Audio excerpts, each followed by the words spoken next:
Hey, if you didn't know, we have a brand new website, herewegocleveland.com, and we have an article up right now with our interpretation of how the NBA All-Star mock draft went down.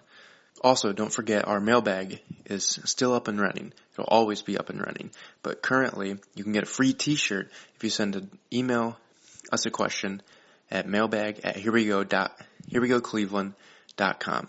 Again, mailbag@herewegocleveland.com. Email us at Cleveland Sports Question, and be sure to include your address so we can send you a free t-shirt. Finally, don't forget, next week we are having Mason Schreck, Cincinnati Bengals tight end, on the podcast. Be sure to subscribe on iTunes, SoundCloud, or Stitcher so you can hear this exclusive content.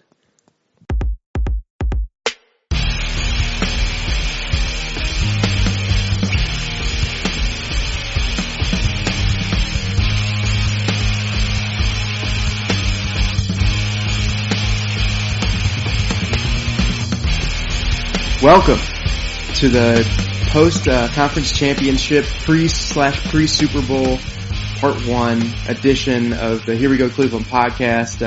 I'm your host, Bill Hebel, alongside my co-host, Mike Zappa. What's going on, guys? How's it going? Not too bad. So I say Part 1 pre-Super Bowl because in this podcast, towards the end of it, we're going to discuss the conference championship games.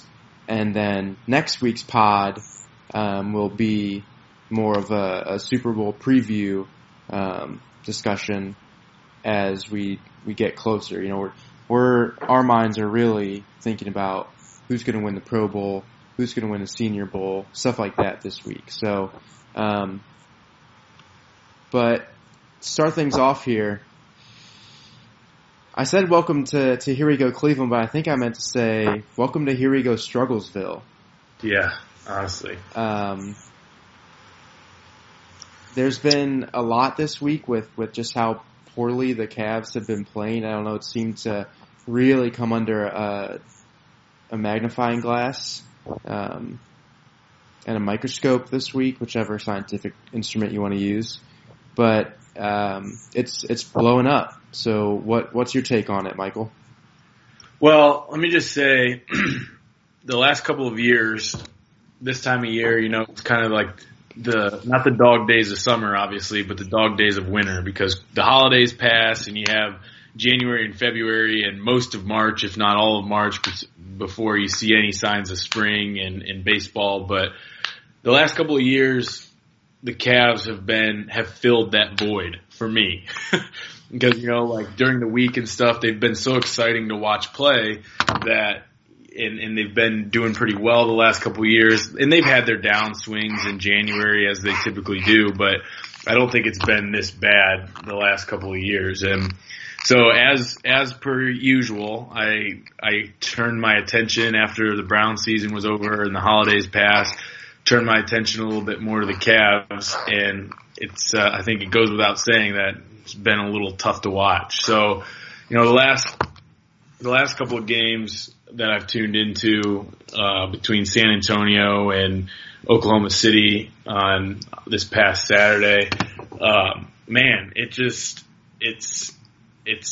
almost unwatchable just because there's no flow to their game whatsoever. It seems like every man is playing for himself. There's no system being run. It seems like, and it's just really frustrating as a fan because, I mean, even this past weekend, it's just disappointing, I guess, is the best way to sum it up because, I mean, giving up 148 points in a regular season, that's an all-star score where no defense is played. Right. And then against the Spurs losing by 12, 14 points, and I watched that game too, and that was without Kawhi Leonard. So it's just I don't know what the answer is. I just know that they better figure it out.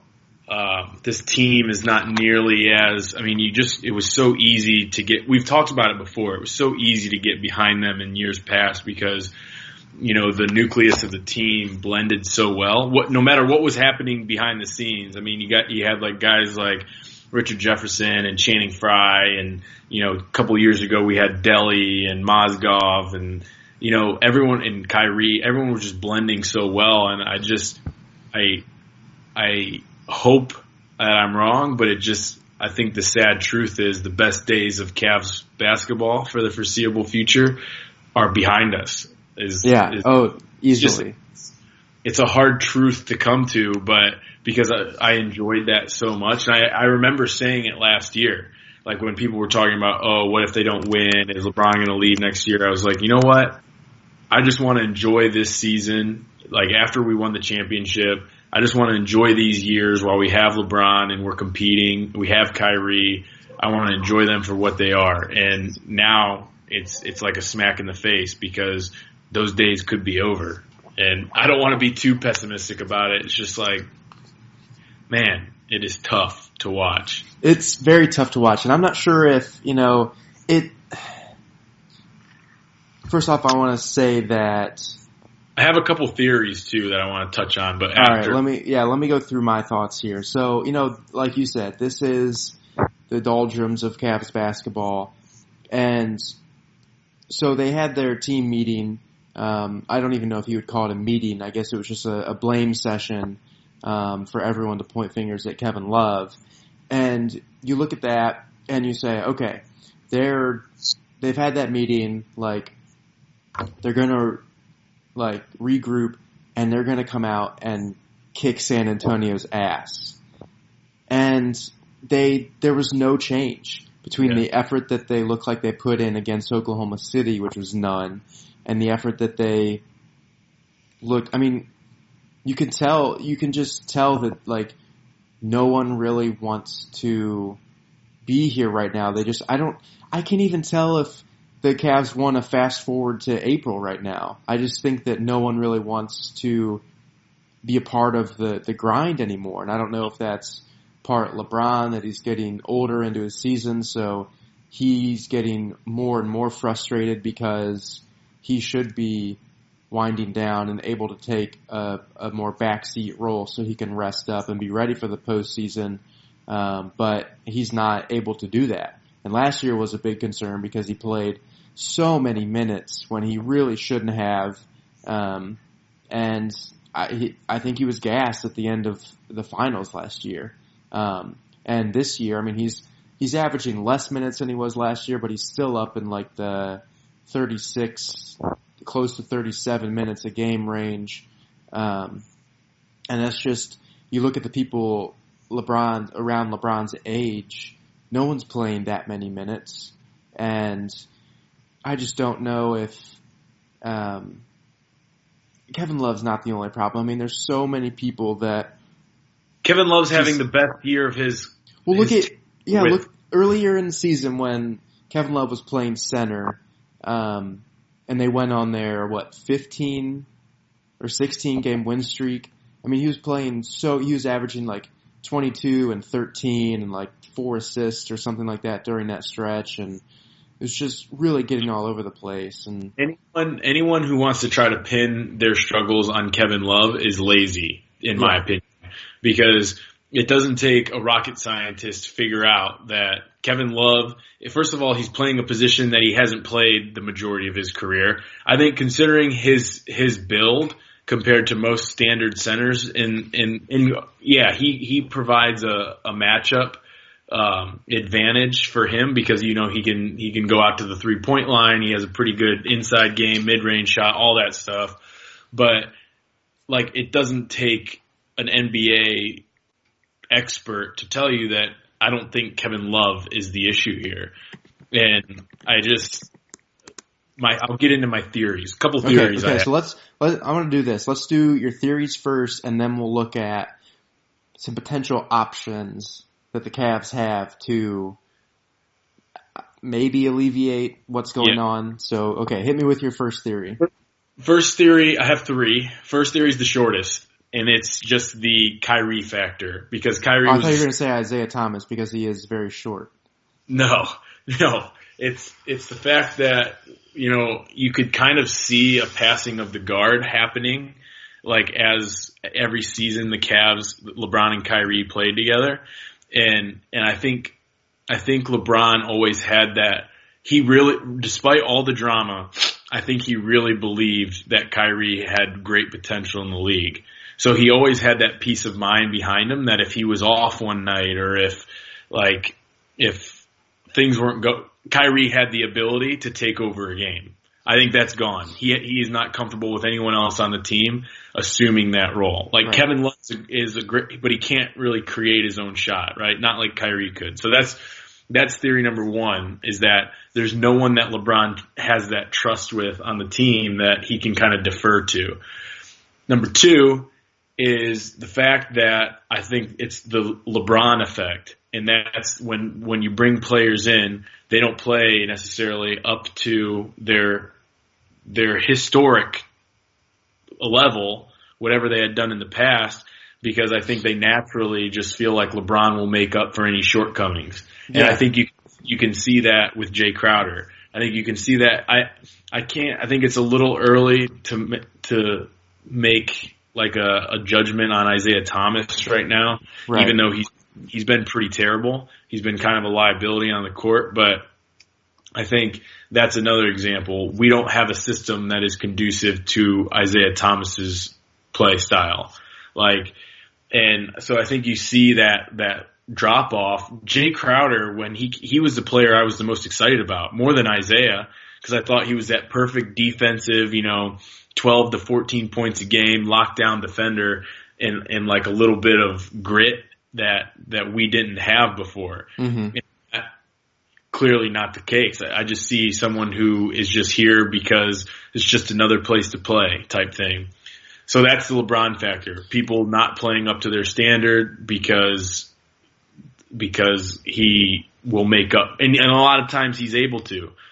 Right. The third one is the fact that we have all these god-awful contracts that are immovable because people rode along the coattails of LeBron and Kyrie for that championship and got paid. See Tristan Thompson, not worth his contract. J.R. Smith, not worth his contract. Shumpert, probably not worth his contract. We just have all these guys. Jeff Green started out the season playing lights out. He's even fallen off. I think he's become a little victim of being complacent and letting LeBron try to make up for those shortcomings. I think that it's really frustrating because J.R. Smith, the only reason that he got set up with the contract he did is because he played with LeBron and Kyrie. Right. And he was a fourth option on scoring. And it's just like, I don't see any effort from anyone, but I just think all those things contribute to this cluster of just. Yeah, it's bad. I mean, I relate it, I was in a rec league, for basketball this winter in Columbus, and I love my teammates, I love my team, but it reminded me a lot of the Cavs. It was a lot of hero ball, slow grind offense but then on the other end, everybody wanted to blame someone else when the defense lapsed. And that just seemed, and we got nowhere. We got nowhere with this team, and it kind of relates directly to the Cavs. Like, it started off like, oh, maybe you'd win a couple and lose one, and you were able to win a couple games, late in December, early January with your talent, but eventually that actually not having a cohesive team is just going to catch up with you and completely derail things, which is what has happened. And so, I mean, huge change with Kyrie gone. I think you mentioned him before, but huge locker room change with Richard Jefferson gone. He talks about how when him and Channing came onto the Cavs, the team wasn't meeting outside of practice and games. They weren't hanging out with each other. And it sounds like that has gone away. I mean, I think Tristan Thompson had a quote today that said, like, I don't give a shit if you don't like so and so outside of the game, put in the effort, and which is crazy because he's actually not a good defensive center. So like, why are you saying, put in the effort on the defensive end, and I don't care what you do outside of the game? So I think I don't know if it's a lot of egos getting hurt. I really don't know what the answer is. Well, let's talk about it. Let's see apparently they don't either, because they've lost 10 of the last 13 games, and if there was some sort of easy answer, you think they would they would have found it by now. Yeah. So my opinion, I guess, is just first and foremost, I think that I think you need someone in that starting lineup that is out to prove something. So I think back, there was always that like grinder, right? A Gruden grinder. Yeah, right. Cross paths here. A Gruden grinder that just puts it all on the floor, like some fresh legs or something that doesn't seem like he's just out there for a paycheck, you know? Like, yeah. I honestly, if I had it my way, I would love to see what would happen if we went back to the lineup with Jose Calderon. I know that sounds crazy. Wow. But what if we had to lose? I mean, that's a part that makes it frustrating too, is we went on a 13-game winning streak, and now we've lost 10 of 13. So we know it can be done, and we've played different opponents and stuff, but we know it can be done in the NBA. So it's not, we're not a different team from then to now. So put a guy. What happened to Chetty Osman getting minutes? Young legs, plays aggressive. He's a hustler. Like, why isn't he getting any minutes? Channing Frye, why isn't he getting any minutes? I would flip it completely upside down, because guess what? Can it get worse than 10 and 13? Maybe we go, or losing 10 of the last 13. Like, maybe we lose a couple games and you flip it up again. It's just, to your point, there's no energy. There's no like commitment. Everyone's pissed off at each other. It's like, get over yourselves. You're getting paid millions of dollars. Like, the fans don't deserve this bullshit. Right. And that's the thing. Like, I knew going into watching Tuesday's game with San Antonio that it was going to be a grind to watch, because they don't put any effort in on defense, and their offense is just, it's not fluid. It's not built they did not build this Cavs team for today's game. You know, the Houston Rockets are the most exciting team in basketball, and the Cavs are nowhere close to that. Yeah, they can try and match them and shoot 45 threes a game and like all this stuff, but they don't really have, they can sort of morph into that, and since 75% of the guys are like 32 and older, it's really hard for them to morph into that on a consistent basis. And it's just a struggle to watch them play this like old school, grinded out ISO ball. And I personally thought that like in the 2014-15, after the finals, after the 2014-15 season, that's how the Cavs played then. And I thought, it's over. They're not going to like keep trying to play that grinded out style. And they just continue to go back to that. Now I know, like Kyrie led the league in ISO points per play, and LeBron was up there too, and those guys are great ISO players, but it as a fan, and as a future thinker of how the Cavs will play, it's just so hard to see them go out and just grind every single. Yeah, you don't have that same skill setting. That's fine to play that way when you have two of the best isolation players in the league, which Kyrie and LeBron. That's okay to do it that way, but you just and maybe we haven't touched on the coaching yet, and maybe that's a coaching thing. Like, look at what Isaiah was able to do with the cast that he had last year in Boston.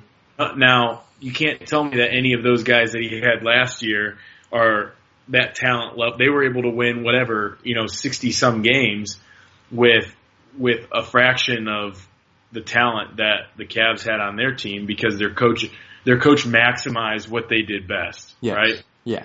Which any good coach does. And I just feel like Ty Lue is trying to fit a round peg into a square hole, and it's just not it's not working, and so it's him too. But I just think when they went on that 13-game winning streak, Chetty Osman was a good change of pace type guy. Yeah. And if it were up to now, they benched Crowder and they announced today that Tristan Thompson's going to start in his place. I think it's worth a shot, but I wish J.R. Smith would be benched and put Chetty in there and bring J.R. off the bench. And then I guess you don't really have much of an option at point guard. I don't think you're going to start Jose over, as much as I would like to see it. Right. I think you're going to start Jose over Isaiah Thomas, but man, it's just like pull yourselves together because you're way more talented than this. Right. And when I saw the roster change, I was actually hoping that they would, because to me, how this team would play in the finals is that Love would start at the center, LeBron plays the 4, and then you fill out the rest of the positions. I don't know if you want to have Korver start at shooting guard, and you have JR at the 3, and then Isaiah at the 1. I really don't know if that's what you wanted, but that's what I was hoping for when talks of roster change happened, and just to see a simple flip of, well, Crowder's not going to start, and Tristan is back at center. It's like, well, that's not really exactly what everyone. I mean, I guess that's the only thing you can really do with this current lineup. So with that, there's been so many rumors of, are the Cavs going to move the Brooklyn pick? Are the Cavs going to, is Kevin Love available for trades? I mean, it's pretty simple for me. So the only trade that I would make, I know there's been talks about Boogie Cousins and stuff like that, but the only trade that I would make is someone who's not necessarily young, but younger, who has fresh legs, who can be a dependable scorer. And I'm not talking about 30 points a game. I'm talking about 15, who has fresh legs. Yeah. And I'm gonna throw this out there. I would love to have Delly back. Wow. I don't know. That's a hot take right there. That is a hot take. I don't think anyone has that take. You're the top of that hot take mountain. I just feel like I remember stories about this team needs toughened up. They're a bunch of pussies is what I feel like. I just feel like they're out there. Everyone's worried about each other's feelings and who's playing hard and who's not. It's like, hey, just freaking man up and worry about yourself. Play hard on defense, and to be fair, it starts with LeBron. Because if he does it, then I think hopefully it'll trickle down. If it doesn't, then he needs to be in these guys' face telling them to get their shit together. Yeah. And I just remember hearing the stories about how much Kyrie hated Delly when they signed him. Because he didn't care if he was the number 1 overall pick. He pestered the shit out of him in practice. Right. And Kyrie even said, it made me such a better player because I could not take a day off or else he'd get the best of me in practice. And I think that's what you need. You need someone that there's so many egos on this team who have had success in their careers. The Derrick Rose, the Isaiah Thomas, Jay Crowder, J.R. Smith. Has Derrick Rose really had success? Well, he was an MVP 12 years ago, so. Yeah. It's just like, everyone has this agenda for me. It's like, let me put up good numbers and get to the finals so I can get paid next year. Yeah. Or Smith's like, fuck it, I don't even care. I already got paid. Tristan's I need to get paid so I can give more money to the Kardashians. Tristan Thompson's like, oh, well, I already got paid, but I should probably act maybe like I care. At least he's acting like he cares. J.R. Smith. Apparently. That is like, you know what, I got paid this year. It's a guaranteed contract, so whatever happens, happens. But I just wish there was someone in there that was like, had a little bit closer. I feel like LeBron and K-Love have this mindset because of the success they've had. Yeah. Whereas everyone else is kind of searching for this like aha moment, and it's not happening. Right. It's not happening. Right. So I don't think we're gonna flip back for Delhi, but I mean the main talks are. I mean, I feel like the Cavs are really gung ho about getting George Hill from Sacramento Kings. He's a great option. I also think that the thing about Boogie is that I feel like you'd have to move the Brooklyn pick to get him. And the Cavs, they can't do that without LeBron saying that he's gonna stay in Cleveland. Yeah. And he gave the age-old LeBron quote at the beginning of the year saying, I'm not going to talk about next offseason until this offseason or this season is done. So he's already gave an answer. He already gave his non-answer, which we knew was coming. Yeah. So, I mean, the Cavs are just a debacle. That LeBron leaving, not leaving, tied into Dan Gilbert now wants to sell the team, and the person who's coming in to buy that is probably going to be like, well, do you know if LeBron's staying or not?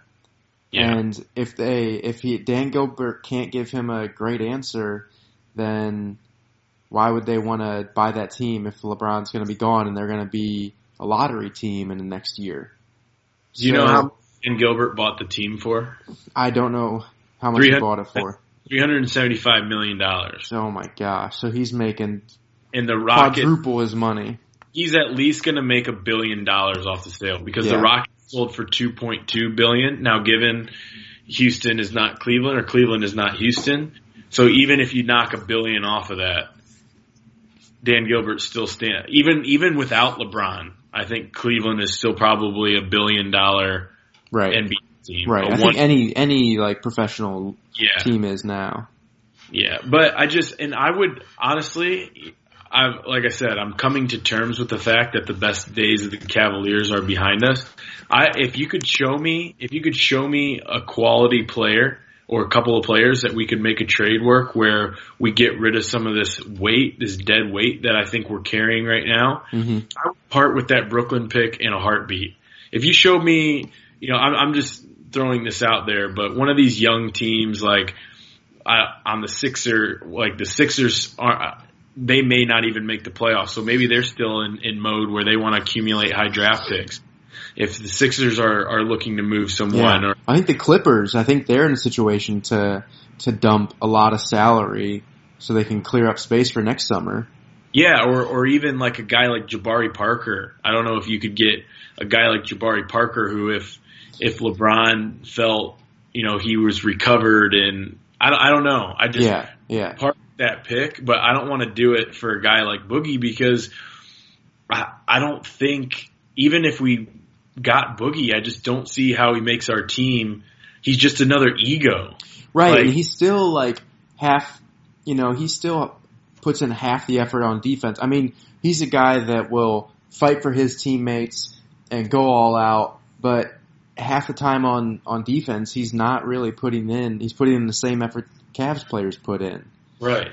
He's Tristan Thompson on defense, basically. Right. We already got one of those. Right. A little slower Tristan Thompson on defense. And it's like, this makes me think back. And I absolutely have been just so happy that we've had Kevin Love the past few years. But when you think back on how you build a team for the future and how you build a team with LeBron there and his future uncertainty, and then the Cavs' future uncertain, I don't think now you make that Kevin Love trade. And at least give up, you don't give up Andrew Wiggins. Because he is that young defensive guy that he doesn't even. Yeah, I disagree with you, Bill. Well, here's the thing. This is what I'm thinking. The Cavs maybe they don't win the finals, but they're better set up for the future if they don't make those draft picks. I just hate that they traded a draft pick to get their first round draft pick to get Korver. They traded first round draft picks to get Channing Frye. Like they're screwed if LeBron leaves this year. And I know that maybe we shouldn't be thinking that far ahead, but it's just like you have to, because you can't trade the Brooklyn pick to get a great player unless you know that LeBron is going to stay for 2 more years or 3 more years. Yeah, after a championship, honestly, I can say this because I overthink a lot. After a championship, I don't think you question any, especially the first one in 52 years. It's hard for me to question any move that they made because it brought us the first championship in 50 years. Right. So, and David Griffin had to, or whatever his name is. Is it David Griffin? Is that correct? Yeah. He had to make those moves. I mean, not that Dan Gilbert was forcing him, but, Coach, GM, owner LeBron was basically saying, look what happened before. You guys didn't surround me before, so I left. And that's what's scaring me now is I remember the thing that frustrated me about when LeBron left the first time, first of all, of many things, is from a contract situation, we took on so many bad contracts while LeBron was here to try to put people around him that were overvalued. Yeah. And now it seems like we're making the exact same mistake. Like, I just remember Shaq's contract at the time was like $10 million. At 40-year-old Shaq was like $10 million a year. Right. And it's like, now that's not that much in today's NBA, but back then, 8 years ago, that was big money. Right. And same thing with we got Ben Wallace on a terrible. We just had I don't want to get too far into that time, but I feel like we're getting into the same pickle now. There's a few players that come to mind that I would go back, do backflips and trade that pick and anyone else they wanted. It's guys like Paul George. We need someone like a Paul George, which I don't think is going to be possible, or someone who's a lockdown defender, but he's motivated, and I just don't feel like, but he's motivated. I mean, but Eric Bledsoe was a big miss in the beginning of the year. That could have been the guy that really flipped things.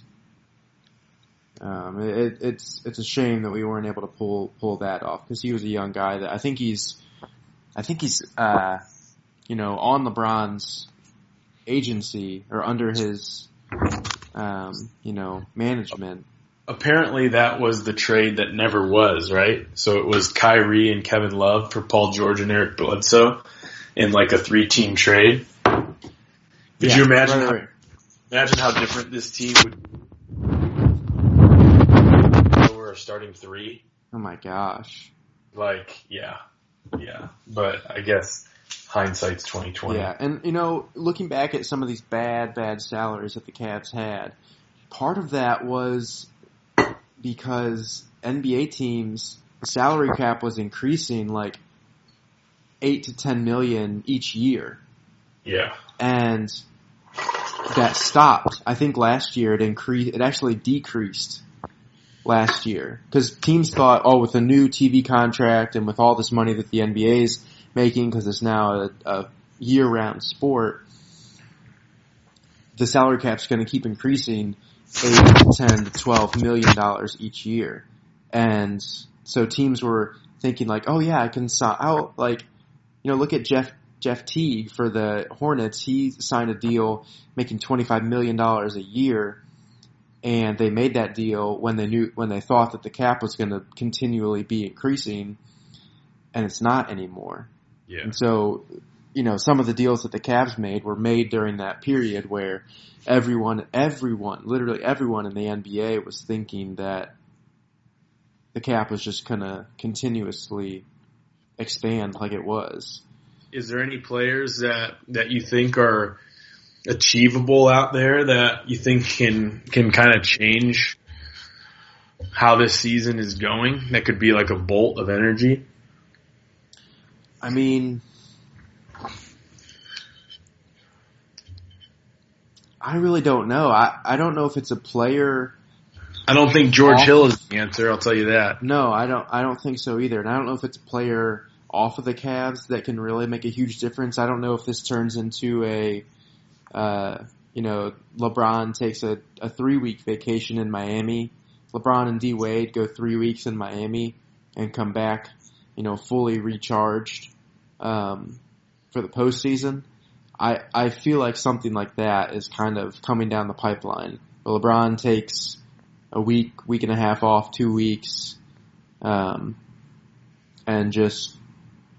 but then comes back fully motivated. But that, I don't know. I mean, there's talk of, there's talk of benching Isaiah Thomas, and I kind of agree with that to kind of, there was supposed to be a minutes cap on him, and all of a sudden he's in the starting role and still not entirely 100% back from his hip surgery. Yeah. And, that's one, the Cavs offense hasn't allowed him to be the player that he was in Boston, because Boston's coach is 6 times better than Ty Lue as a actual, basketball coach, setting up plays and everything like that. So, how do you think DeAndre Jordan would fit into this? I don't know how to feel about. Everyone's been talking these rumors about DeAndre Jordan. I'm like, does he really make us better? Maybe he's the player that adds some but he really. So my take on that would be he really adds a good defensive presence to the Cavs, and he's electrifying.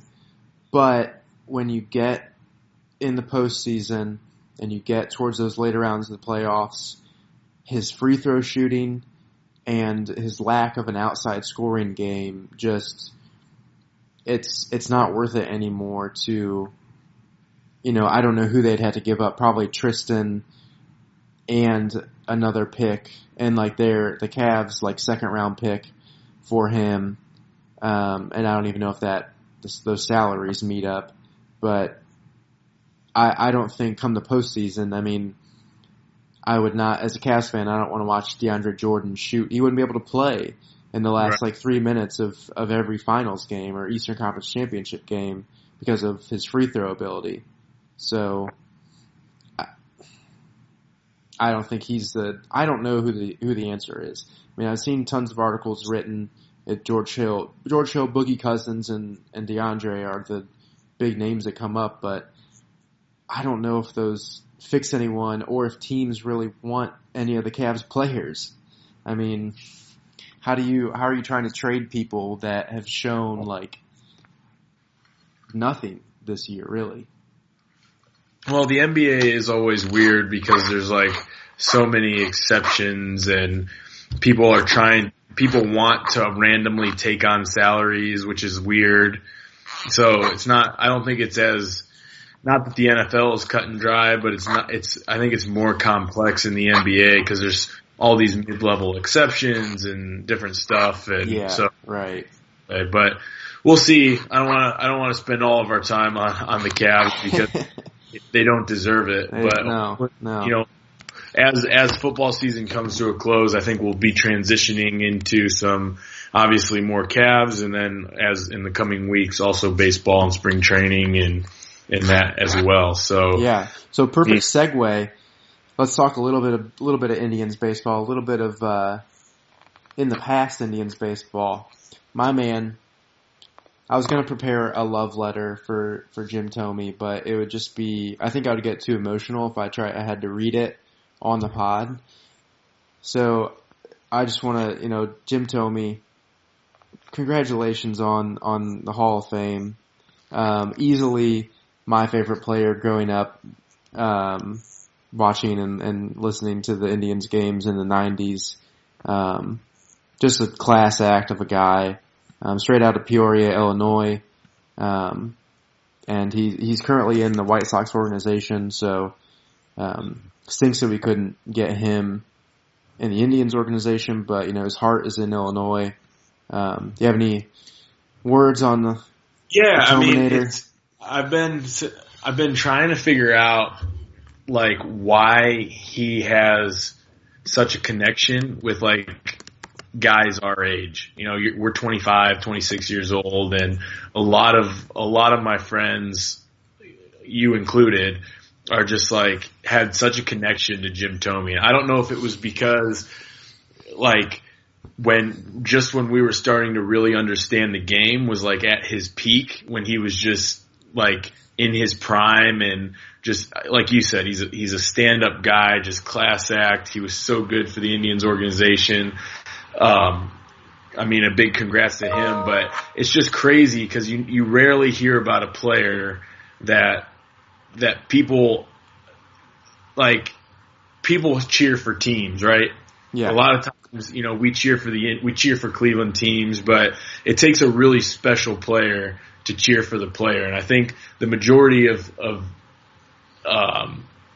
Indians fans who like Thome would tell you that they cheered for him when he left, when he went to Philly, when he went to Chicago. Like, was it tough? Were they sad to see him go? Everyone loved him. I mean, parents, you talk to anyone, and it's a really special thing, because in sports, sometimes it's heartbreaking and it's tough when those teams leave, or when those players leave the teams. But man, Thome he is a special guy. So big shout out to him. One of the most interesting things I've heard, in the coverage of his Hall of Fame speech, obviously he had a really good career, or his Hall of Fame stats, but one thing that many of our listeners may not know is that in the history of Major League Baseball, there is one player who has more walk-off home runs than any other player in the history of Major Leagues. And that player is none other than Jim Thome, with 13 career walk-off home runs. And that dates back to Babe Ruth, Mickey Mantle, Barry Bonds, everyone. So I think that is just like a cool stat that, I mean, forever that he has the most, and I mean, until someone breaks it, but in the entire history. So yeah, we have to give credit to Jim Thome, because he was such a big part of the Cleveland runs in the 90s, and maybe one day we'll get him back in the organization, but probably not. Yeah, probably not. And thinking back on it, my dad definitely, I think he painted like the best picture he could of Jim Thome when I was young, and so that's why I think I also had a big connection with him. He's just a small town farm boy that ended up coming to Cleveland, and he had a little Illinois drawl, if you will. But thank you so much, Jim Thome, for your time with the Indians. We'll see you at the Hall of Fame weekend. Yeah, obviously listening. So thank you, Jimmy. Thanks, Jim. Okay, let's move on to the foosball, back to the original reason why we have this podcast. Cleveland Browns are doing some interesting things, some very exciting and very promising things, and I want to let you unveil the news to anyone who hasn't heard yet. Well, first of all, Cleveland is making their best effort to not go defeated in the off season. So, we have a history of losing the regular season, like the games, the things that matter, but somehow making a move or two that could potentially be a win. But so far this season, or this off season, mind you, I think we've made some really strong, aggressive moves to get this thing turned around really quickly. So, I think the point you were alluding to, Bill, was the fact that we just hired Todd Haley. I think it was official by the Browns as of Tuesday or Wednesday. So, which I'm really excited about. From what I've read and what I've heard, Todd Haley is the offensive version of Greg Williams. So he's an in-your-face. Perfect. So Deshaun's going to be 25 yards back under center. Yeah, right. So anyway, he's a very in-your-face, like, going to demand a lot from you, which I think is good. But I guess we just have to wait and see, because I think he's had a lot of success. He coached my favorite player of all time, in Kurt Warner. Kurt Warner gave him like a huge, endorsement. Yeah. For how he would like to work for him or play for him again. So that goes a long way for me. Maybe not everyone, but I love Kurt Warner. But the other thing you have to keep in mind is He had arguably the best running back in the AFC. He had, without doubt, the best receiver in the AFC. You're talking Duke Johnson and Josh Gordon? No. Oh. I'm talking when he was with Pittsburgh for the last 6. Okay. Yeah, so I mean, he had a good offense, and then he had Ben Roethlisberger, which is probably one of the top 5 to 10 QBs in the NFL. So you have to kind of take his success the last 6 seasons when they say, oh, top 3 in scoring, top 10 in all-purpose, like all that stuff. You have to take it with a grain of salt because, this year I think they sent even 3 linemen to the Pro Bowl. So, jeez. And they added Juju Smith-Schuster. So, right. I'm excited to see what he can do with our team. Really excited, but more importantly, this move to me means that Hugh gets it. Hugh Jackson gets it. Like all year, I preached that. As long as Hugh doesn't lose the locker room, I want him to stay. Like as hard as it is, and he rubs me the wrong way sometimes, but unless those players stop believing in him, then I think he deserves another year because of how bad the team was stripped down. And it says a lot to me about Hugh's understanding of the organization that he identified a place that he was weak. And he went out and addressed it when he saw someone that could make them stronger was available. Yeah. So to me, that says that, look, he's been, I think, Hugh's biggest problem the last 2 years was with an inexperienced front office. He was tasked with having his hands in scouting, right? So he had to kind of have his hands there. Then he wasn't, the first year he wasn't convinced that the defense was where it needed to be, so he had his hands there. Then he had the play calling, then the head coaching duties. And I think the guy was just overwhelmed, and he made some boneheaded calls as a result of that. So now he gets to take a step back, and I think directionally he's a great leader. And I think we're really going to see some success with Greg Williams doing their thing, with his thing, Todd Haley doing his thing, and Hugh keeping them both in check, kind of splitting time. Obviously, he'll spend a little more time with offense, but kind of delivering the message at a higher level and really keep, like, it's like running a business, right? Like he's, quote, the CEO, and he has managers or VPs to run different parts of that business. So I got 2 concerns with Todd Haley, 2 slightly small concerns with Todd Haley's hiring. One is that, and I know NFL coaches and assistant coaches and, probably on down the line move throughout the league so much, but I'm getting a little crawl up my back that we've starting to be surrounded by Steelers coaches, ex-Bengals coaches. I mean, as long as we don't have any ex-Ravens coaches on our team, it's like that's like a stepping on your own foot if you're the Browns and you're going to hire an ex-Ravens coach.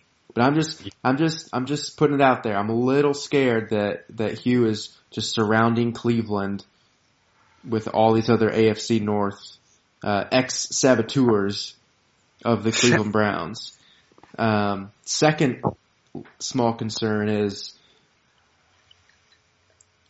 Hugh he's completely West Coast offense. Todd Haley, they're a little different. He runs like some kind of, I think it's called like the North Dakota State College, that's his version of the offense. And I don't think he runs West Coast. He's much more of a West Coast style, and his coaching, tree or his leadership tree was much more West Coast. So I'm just wondering, since the play calls are going to go completely over to Haley, is all the nomenclature and all the vocab, are they going to still use Hugh's vocab and Haley's going to have to learn that? Or like that's the like smaller concern I have is like who's going to like how is Haley going to wrestle the reins away from Hugh? I know Hugh gave it to him, but it's going to be, I think that's going to be the toughest part of Hugh's job is if Haley wants to come in and introduce his own vocab, get Hugh getting used to that. So, small thing, but. Yeah, no, that's a good point because I wonder if it'll be even Hugh's playbook, or if I don't know how this works. If offensive coordinators typically have their own playbooks, right? I don't know. If will Todd Haley be calling Hugh Jackson's playbook plays, and he just kind of calls what he thinks is going to work, or if it'll be a blend of each. I think it'll probably be a blend of each. Yeah, sounds like a lot of whiteboards and late night coffee runs. Yeah, it'll be a blend of each plus what Kirk Cousins wants to put in the playbook. Woo! Yes. So, and some Tim Tebow Wildcat, right? He's coming back. Did you see Jerry Rice wants to make a return? No, I didn't. I think he wants to make a return right up until the point that he's about to get tackled for the first time in 15 years. Wow. That I would take him back on the Browns. Oh, jeez. Yeah, at least he, just if we had Jerry Rice's hands, can we get him back on the Browns and then take the hands off of Jerry Rice and attach them to Corey Coleman? Oh, there it is. That's perfect. The key to the game. The Browns key to game number 1 is put Jerry Rice in the little blue tent, remove his hands, and then put Corey Coleman in and switch hands. Yes. Ugh. That's why they have the blue tents. I don't want to think about that. Spoiler. So, yes, week 1 spoiler alert. Corey Coleman and Jerry Rice switch hands. That's the name of this podcast. Okay, so anything more on Todd Haley? That's about all the Browns. I mean, unless you want to get into the Joe Thomas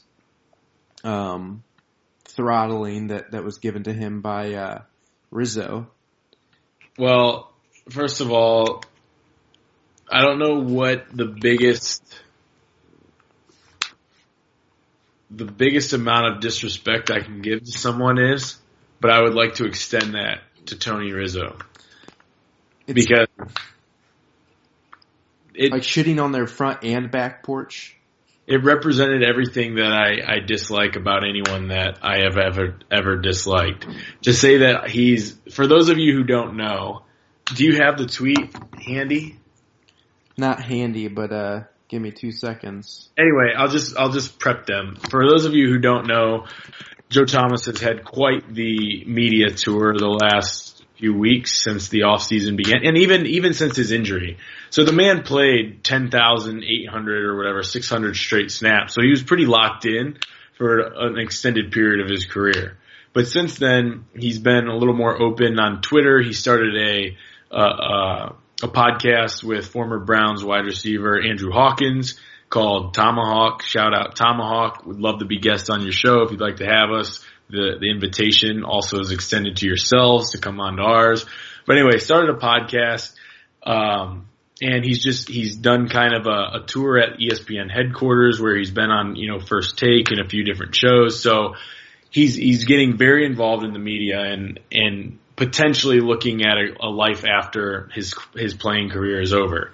And for those of you who follow Cleveland sports, Tony Rizzo is a guy who he's just kind of been there. He's been for the last, I don't know how many years, but he's just been around as a Cleveland, talking head the last few years. And he had after everything Joe Thomas has done for the organization, stood behind him, always believed in him. He had this to say. I'll let Bill tell you. Okay, so this was on what radio? This was on like an ESPN radio. ESPN Cleveland radio, I believe. Is that right? Do you know that? Yeah. He said, so this is Tony Rizzo's take on Joe Thomas. Does Joe Thomas understand that when he's done playing for the Browns, no one's going to give a crap about him? You know what I'll remember Joe Thomas for? Losing. He says, then he finishes it with, he's coming to my world, baby. I'm a man made in this town, in this media. You're coming to my world. You got to earn your way in my world. You don't just get a free pass because you were good at playing tackle in the NFL. Good luck with the tomahawk, Joe. Wow. I'm like enraged by it. That's the first time I read it fully out loud, and I think I'm going to take 2 shits on Rizzo's front and back porch. He's a putz, man. That is... You should be fired. That's a fireable offense in my book. He's Tony Rizzo. I know. Dude, you came out here and said that Joe Thomas was the greatest Cleveland Brown of all time. Still believe it. I'm going to the grave, but that's going to be written on my grave. So it's got to hurt you more than it hurts anyone. But to say that in the big scheme of things, I'm sorry, but T. Rizzo, bro, you're a nobody. So, like... You may remember him for losing, but it's better to be remembered that way than to not be remembered at all, which is what's probably going to happen to him. So it's like, man, to be supposedly, because like I said, no matter what the Browns were doing, he's going to be a Hall of Famer, like no questions asked. Like he may be the best left tackle of all time. Like you never hear. It's difficult to be a perennial all-star. The guy went to 13 straight Pro Bowlers. Yeah. Or Pro Bowls. So anyway, Joe Thomas. Let's not give Tony Rizzo, unless you have anything more to say. Let's not give Tony Rizzo any more satisfaction of us talking about him to our listeners, because their time is worth more than that. But good luck to Joe Thomas. I mean, oh man, I can't wait for his. You know, I think Tomahawk, his podcast with Anthony Hawkins. Shout out Andrew Hawkins. Shout out Toledo. But that's gonna be. I mean, they got picked up by Uninterrupted, so that's gonna be just a great career move for him. You know, outside of the NFL, he always seems to be. I mean, I know the Browns or the NFL probably wants to award it to different players each year, but I feel like Joe Thomas could be the Cleveland Browns Walter Payton Man of the Year every year. I feel like he's won that like 7 straight times. Yeah. He's like fucking Jim Thome.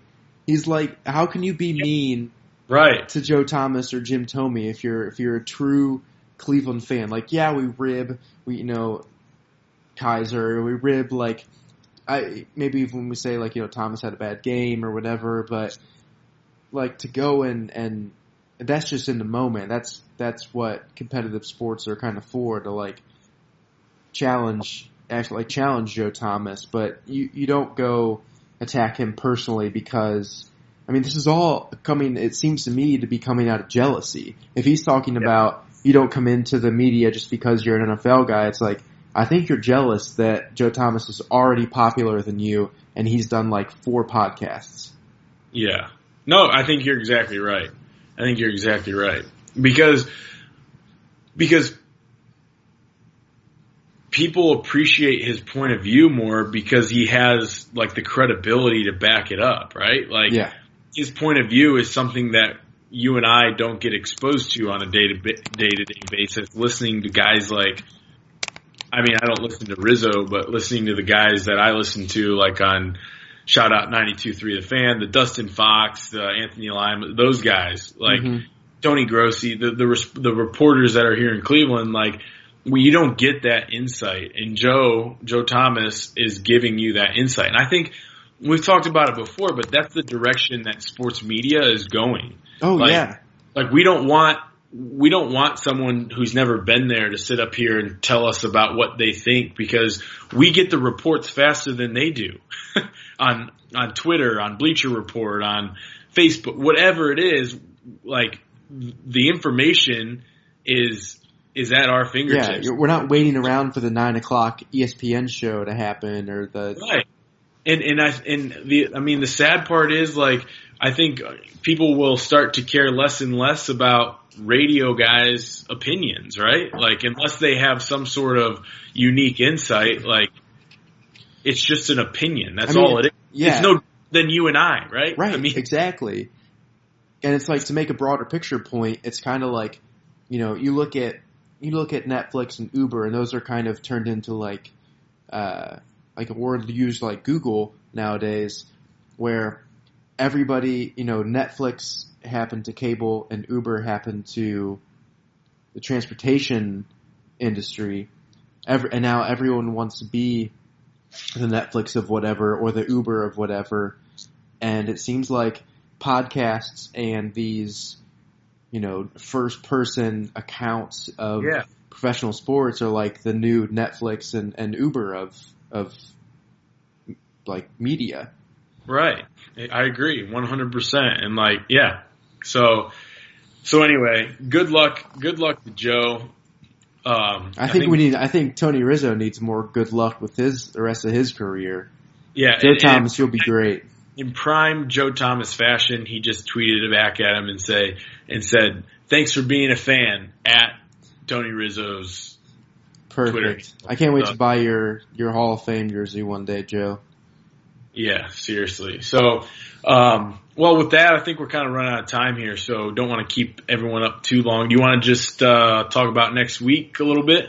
Yeah, well, first of all, I want to talk a tiny bit about the games last Sunday. So we had Jags, Pats, Vikings, Eagles.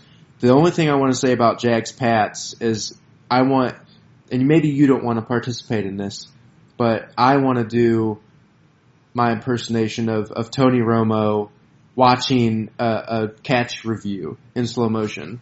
Okay, so here we go.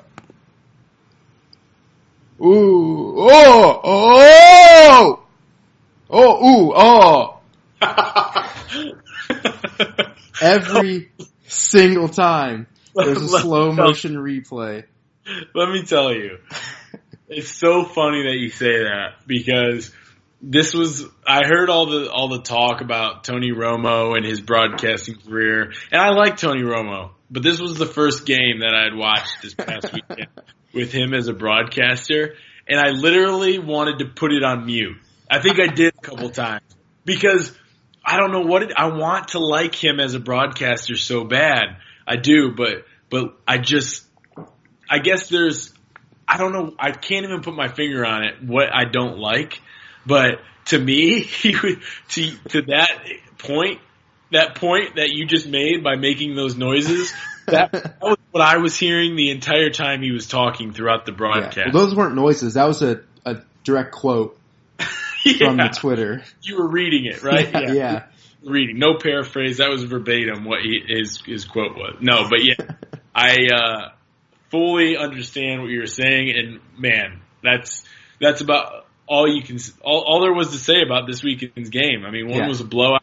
The other one, you knew for the entire game that's what was going to happen at the end. Not one second did I think, oh wow, Jacksonville might pull this off. I was like, until triple zeros are on the clock, no, I'm not believing it, and that was the case. So we'll have a NFL preview next week, right?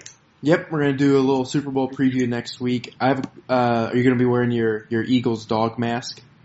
Yeah, go dog, go Eagles. So we'll do that next week. We've got the big Mason Shrek interview next week.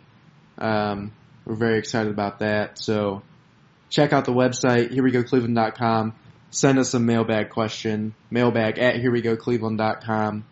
And I don't have anything else, man. Jim Thome and the Big J's took over my week this week. Joe Thomas and Jim Thome. So shout out Benji Lowry. We sent him a shirt this week for sending in a mailbag question. Shoot us an email with a pic with you in the shirt, and we'll throw you up on the website. And for those of you who don't know, Mason Shrek is a tight end for the Cincinnati Bengals, so we'll have him on the show next week. So with that, great. Thanks for listening. If you've made it this long, you're welcome. True fans. True fans. Go Browns. Go Tribe. Go Thome. Go, hopefully, Cavs. Go Thomas. Go Cavs in the April 15th. I'll be rooting for you then. There we go. So, all right. Good night, everybody. See ya. See ya. See ya. See ya. See ya. See ya. See ya. See ya. See ya. See ya. See ya. See ya. See ya.